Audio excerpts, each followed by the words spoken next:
Kia ora everyone, following on with some more LEGO Pirates of the Caribbean now, and finally closing out the original trilogy releases. This here is set 4182, the Cannibal Escape. Can they print that on a toy? It released in 2011 alongside every other LEGO Pirates of the Caribbean set, but this release is one of the few to be based on the original trilogy of movies, more specifically Dead Man's Chest. You got 279 pieces in total with 4 minifigures, 3 of which were exclusive to this set only. The set retailed back in the day for $30 USD before tax, so it's just a minor leap from your $20 sets. For me in my country though, this cost 11-year-old me $70 NZD, which I think was like a couple of months worth of pocket money at least. It took a long time to save up for this one. Now as for the inflation calculator, if LEGO released this exact set today, well that $30 USD price point now changes to $42 USD before tax, and like I always like to check, that USD price converted into NZD today is actually close to $70 NZD, the price that we paid back in 2011.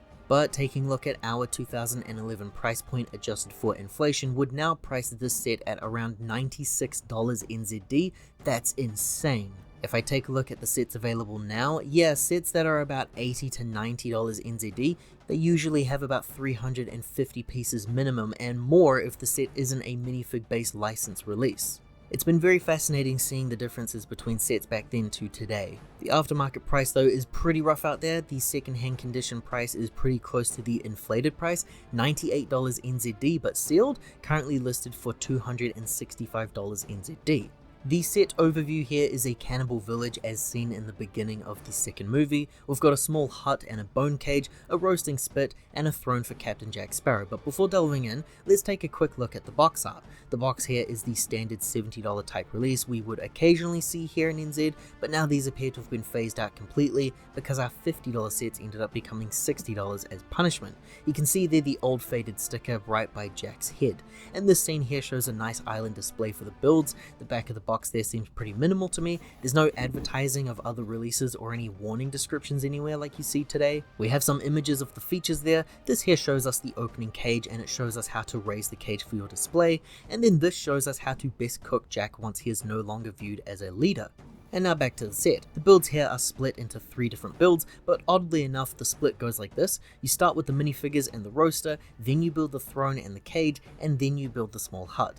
For simplicity's sake, we'll take a look at these smaller builds here in one go. The very first thing that you build is a very simple cooker inclusion. It's a fun addition to the set, simple wheel at the back there which helps to rotate the middle pole, and you can see where Jack the minifig is meant to be placed for eating. It's a little tough because of the reddish brown brittle legs that he's got. In person there's quite a bit of cracking noises going on here, so I need to be careful with the plastic. Something that happens in the movie is that Jack begins to escape while still tied to the pole, so you could totally display him this way if you really wanted to. Not intended, just an idea that I had while I was filming.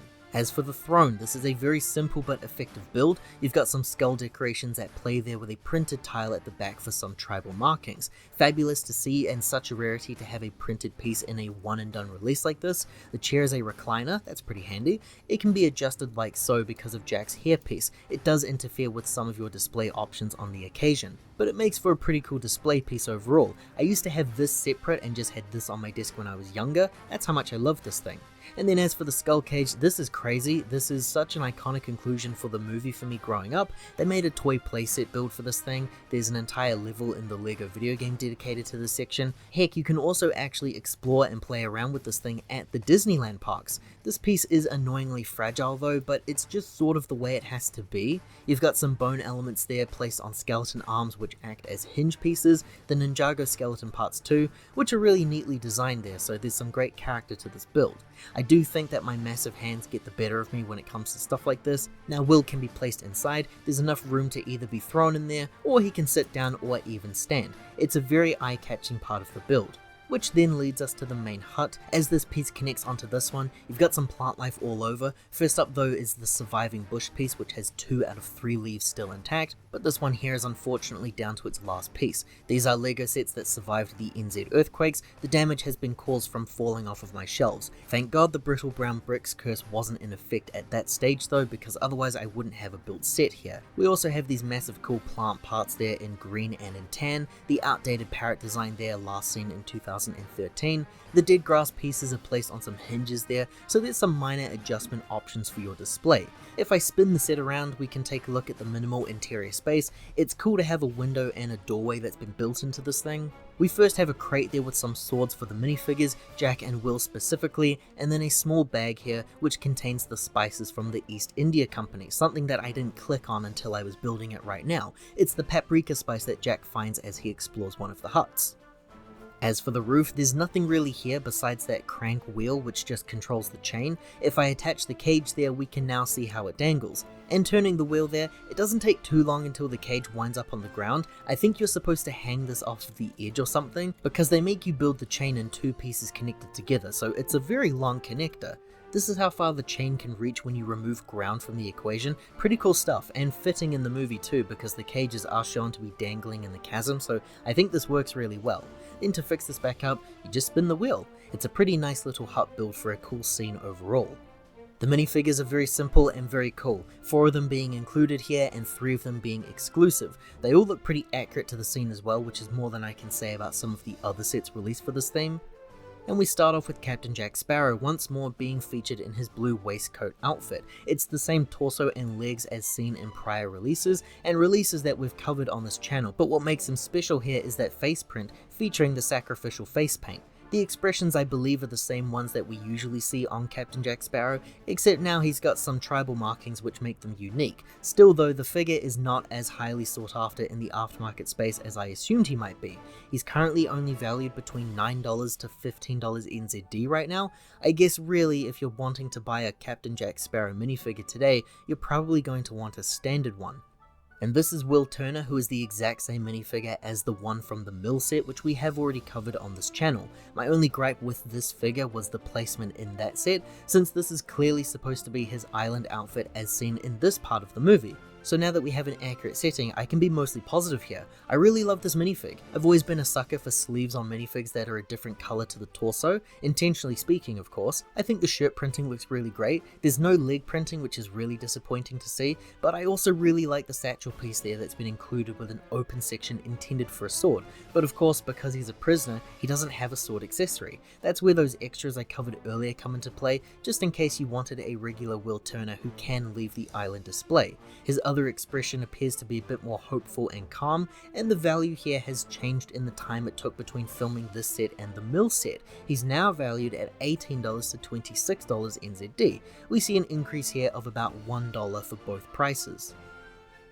And then these are your 2 cannibal minifigures, part of the Pelagosto tribe in the movie. I learned what a cannibal was because of this LEGO set. Be sure to ask your parents, kids. The figure that's considered to be cannibal number 1 here features some minimal prints there for the face, just a very simple expression and some cool markings of yellow paint for the body. The hairpiece is an old classic styled one from the 90s LEGO themes, here being remade so it is a new mold only released for this set. The other cannibal figure here features some more printing changes, which is really great to see. White face paint is now being used there, and some bone-like chains there are printed on the torso as well.